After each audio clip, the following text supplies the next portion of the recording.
All right, welcome back. This is going to be part two of my presentation on the microscopic world, and we are going to talk about spiderwebs. I won't finish it all, but we'll at least get started with it. If you'll notice on the screen here, this is the anatomy of a spider, and you can kind of freeze the frame there, guys, if you guys want to take a look at all that. I've always been just fascinated by spiders. It's just incredible, all the different types and all the different webs that these little creatures can make. Some are bigger than others, but it's just fascinating what they can do with their webs. And all of them, they don't all make the same type of webs. You got different types of spiders that make certain types of web more and more prettier than others.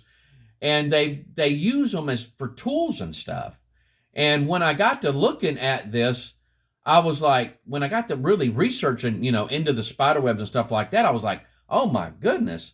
I just figured they spun it and then the web was sticky, it come out the end. But oh my goodness, no. It is way more intricate than that. And that not all webs are sticky. Each of them has their certain reason that it's being used for, and it can be produced by just thought.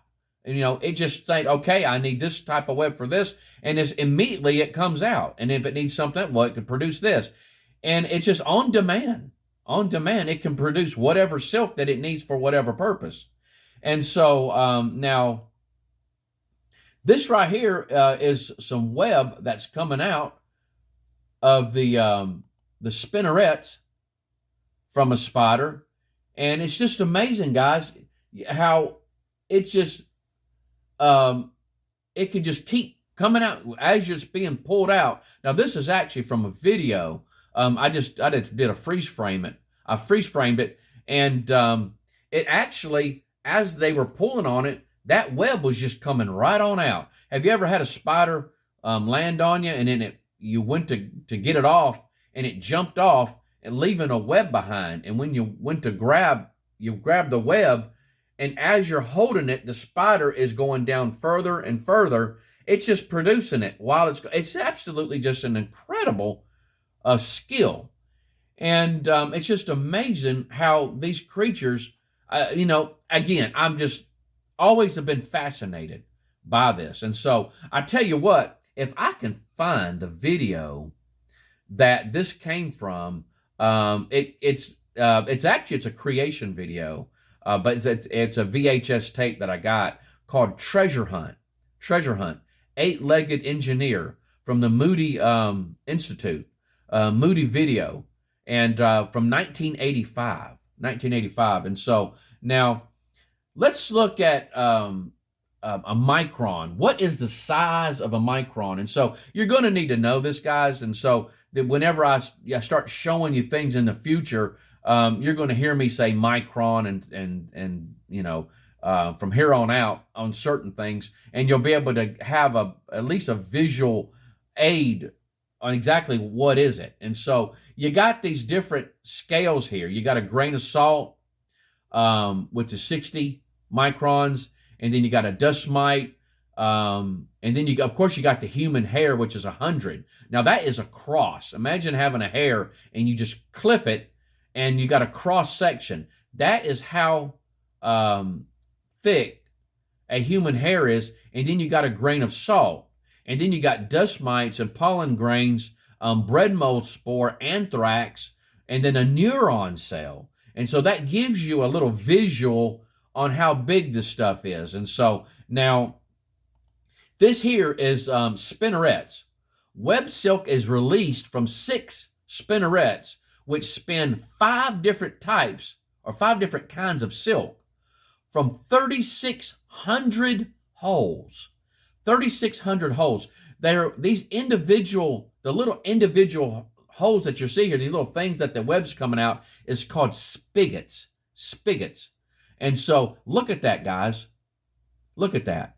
Absolutely just amazing. how these webs come out. And it gets even more amazing. There's different uses for web silk: foundation lines, guide wires, scaffolding, trap doors, signal cords, mummy cases, baby cradles, balloons, which is ballooning, kites, blankets, cushions, air bubbles, like the diving bell spider uses that. Many spiders recycle their webs by eating them. They'll eat the webs to recycle it.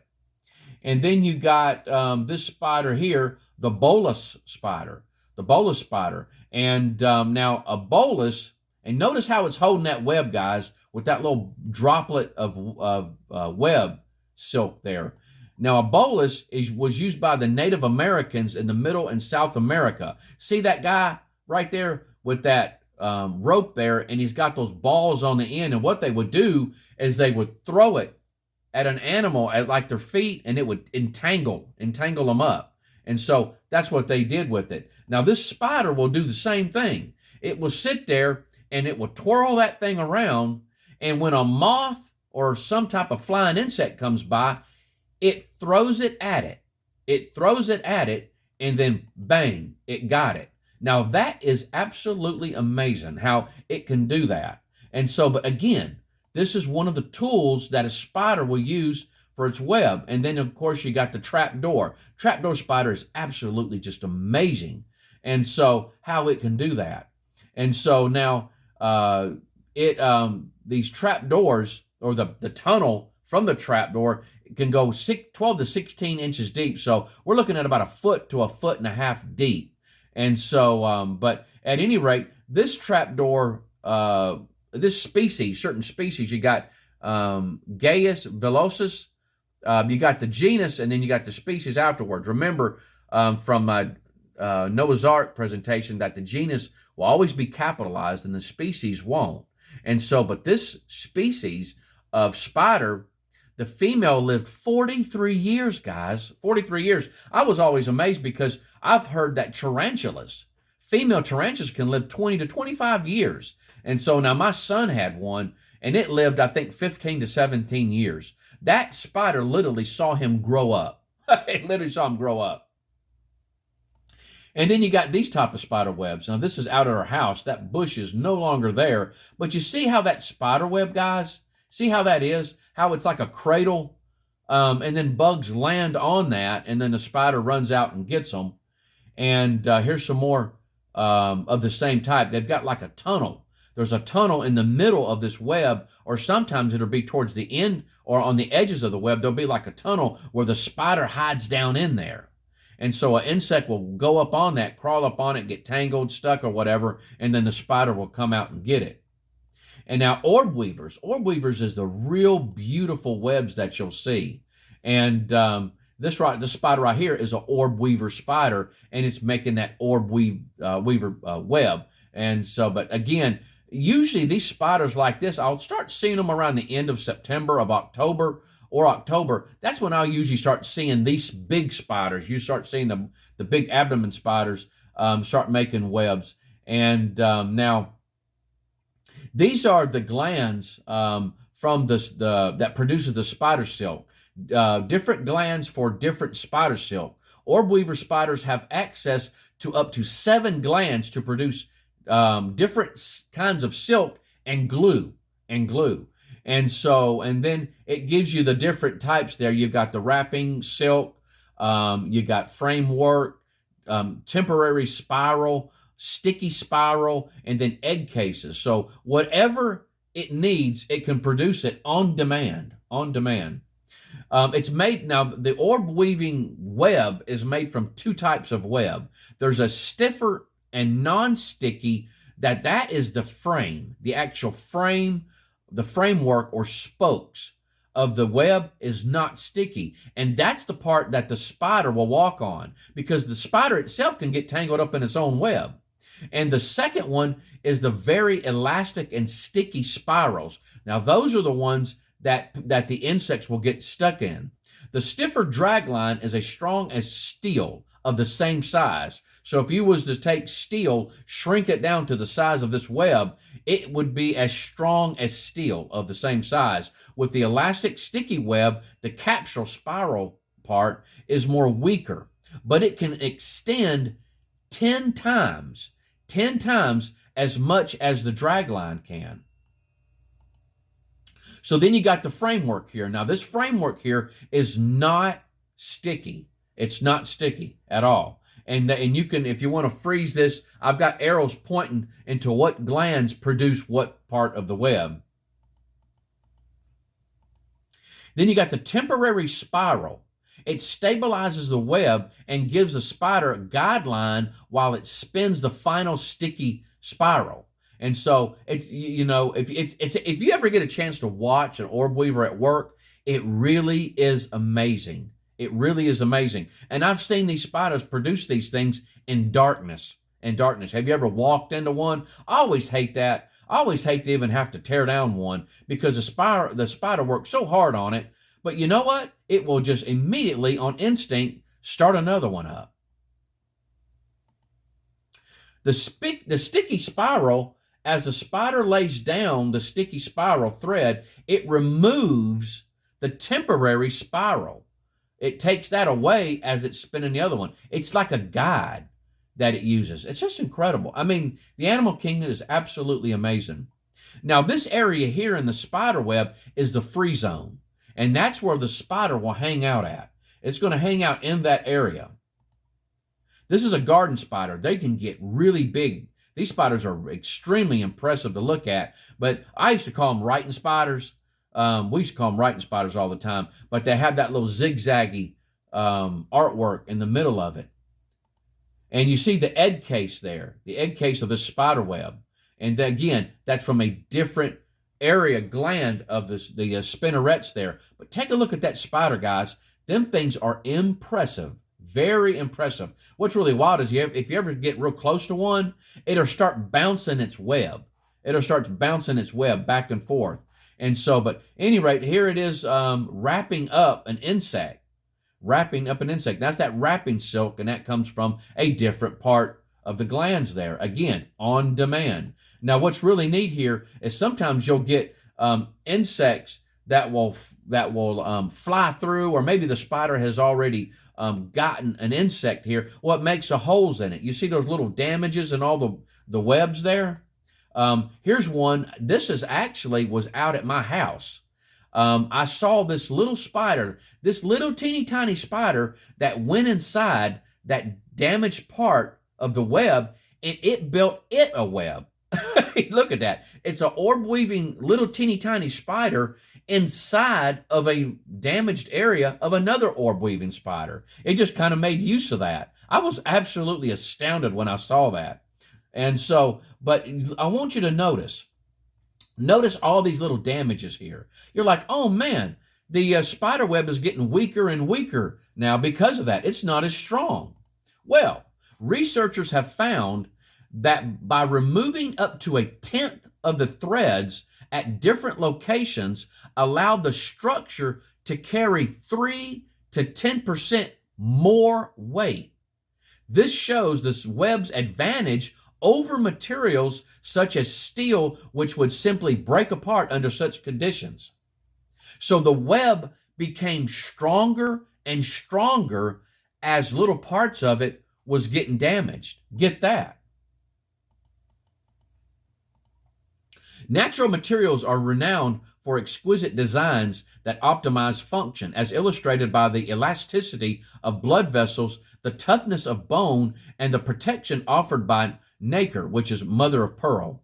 Particularly intriguing are spider silks, with studies having explored properties ranging from their protein sequence to the geometry of a web. This material system, highly adapted to meet a spider's many needs, has superior mechanical properties.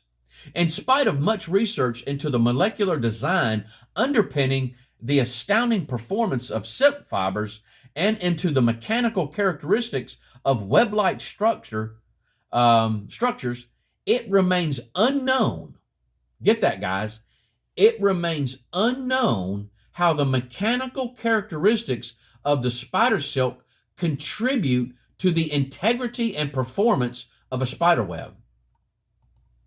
The superior performance of silk in webs is therefore not due merely to its exceptional ultimate strength and strain, but arises from the nonlinear response of silk threads to strain and their geometrical arrangement in a web. So, this spider, the way it's making its web, it works in conjunction with the molecular parts of the web itself. It all works together as one. So it's not just the molecular structure of it, but it's the way that the spider builds the web too. And so, which makes it absolutely amazing and astounding. When that web gets damaged, to a certain degree, guys, there is a limit. But when that web gets damaged, it becomes stronger. It gets stronger as it gets damaged. But then there's a certain threshold when that threshold is met and it becomes weak. That's amazing. And it really answers the question on, have you ever seen a spider web? You walk up to a spider web, the spider is sitting in the middle of the web, but let's just say almost half of it is gone. But the spider is still using it. Well, this is the reason. It's like this. Hey, it's still working. Why make another one? It ain't completely gone yet. So it absolutely will use as much as it can before it tears it down, and then it builds another one. I mean, because it takes a lot to build one, so it might as well use everything it can. I mean, what a lesson, guys. What even a lesson to be able to use everything that you got before you get something else. And so I do that with my vehicles.